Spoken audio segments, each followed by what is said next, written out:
Hey everybody, I'd like to welcome you to Bite Size Branding, where in under 5 minutes, me and Grant, two experienced branders, are going to talk about what's going on in branding and how that affects businesses today. My name is Bernard from UCity. I'd like to welcome Grant. Hey guys, welcome. And my name is Grant Tom, and I'm a head fire starter in the branding industry. Yeah, so today we're going to be talking about what's going on out there around COVID-19, in particular, what's been happening with the cruise liners. So we take our 5 minutes seriously. So I'm going to set the timer now, and Grant and I are going to have a chat about cruise lining. Ready? Let's go. Let's go. So what's your thoughts on cruise liners? Where do you feel the industry is right now, Bernard? So man, it's pretty crazy what's going on, right? It's nuts. Like you're hearing about these ships getting stranded out in the middle of the ocean for weeks and weeks now. All the testing's going on. They're verifying. They're saying everything's okay. The ship comes and docks, and all of a sudden you hear 6 people, 12 people, all infected. Now they're on shore. The stresses and the pressure of keeping the ships out there, keeping these people compliant, then being unsure whether it's safe or not to bring them on shore. And then what does that do for cruise lining? I know people my age always talk about whether or not they would ever love going cruising. And then this puts such a little bit of a dark shadow on the industry. And now it's about how do they turn that around? How do they make it more effective? And make it compelling for people to get back on the ships. So let me ask you this: we are on the bay, right? And we're in Sydney, and whenever we see the water and we see one of those cruise liners on the water, it always looks very glamorous. Yeah. Now, what's your thought? It's definitely challenging. You're not going to get on a cruise soon? I definitely it's hard to say. I love the idea. And then I don't love the idea, it wavers back and forth like that. You sometimes just what a great idea. You have everything taken care for, everything catered. You go out into the sea for a little bit, get away from everything. I think shorter trips seem more enticing than longer ones.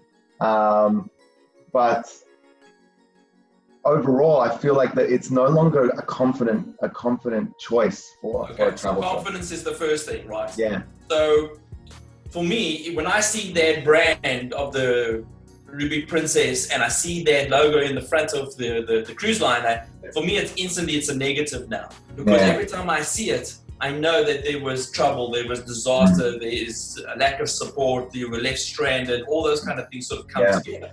So if you were a cruise liner right now, what would be your process to repair this brand and bring this business back to life again? Because it is a glamorous industry. Yeah, and I think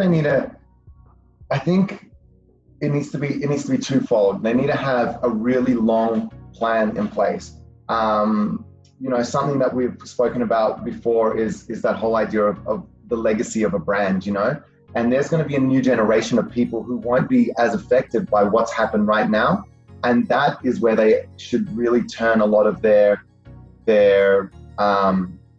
insight, their drive, is to inspire the next generation of cruisers to come on board. And because of the engagement there, they'll naturally bring other people with them. I think the other thing is that they also need to focus around the PR right now. Right now, they've been very quiet. They haven't said anything. Come out, say something, explain what's happened, apologize, anything, do something to try and rectify where your brand sits. Don't just sit there in silence and hoping that nobody, nobody gets upset. Quick question. Yeah. Do you change the brand? Do you keep the brand? I think too early to say right now, but definitely some considerations for adjusting the positioning of the brand. Similar to what Hyundai did to reinvigorate that brand, getting it designed in Europe, making it look more aesthetically pleasing, has engaged a new market for that brand. Considerations like that, I think so. And if you kind of look at the way they position themselves online, how they leverage the brands, you can see that it is still a little bit dated, and if they're looking for a time to do that and kind of refresh and bring themselves back to life, this would be a good time to to start playing with that idea and what the future of the brands would look like? Well, let me bring it home because we've got about 30 seconds left. Yeah. Okay. I would turn around and say that you might have to do quite a bit of change into the brand.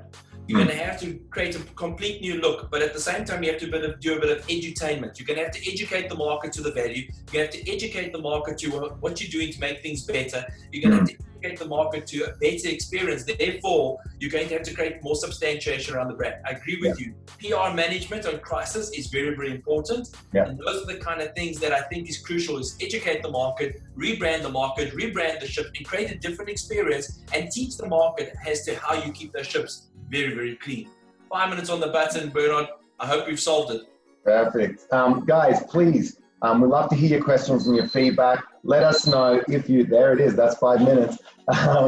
Let us know if you have any questions or any insights on what's going on right now, and we'll happily put together a video and share our thoughts too. Hope you enjoyed listening and look forward to talk to you soon. Look, this is a challenge, but we like to hear from you guys. So therefore, shout out and keep us challenged because we like a challenge. Cheers, Awesome. guys. Catch you on the next one.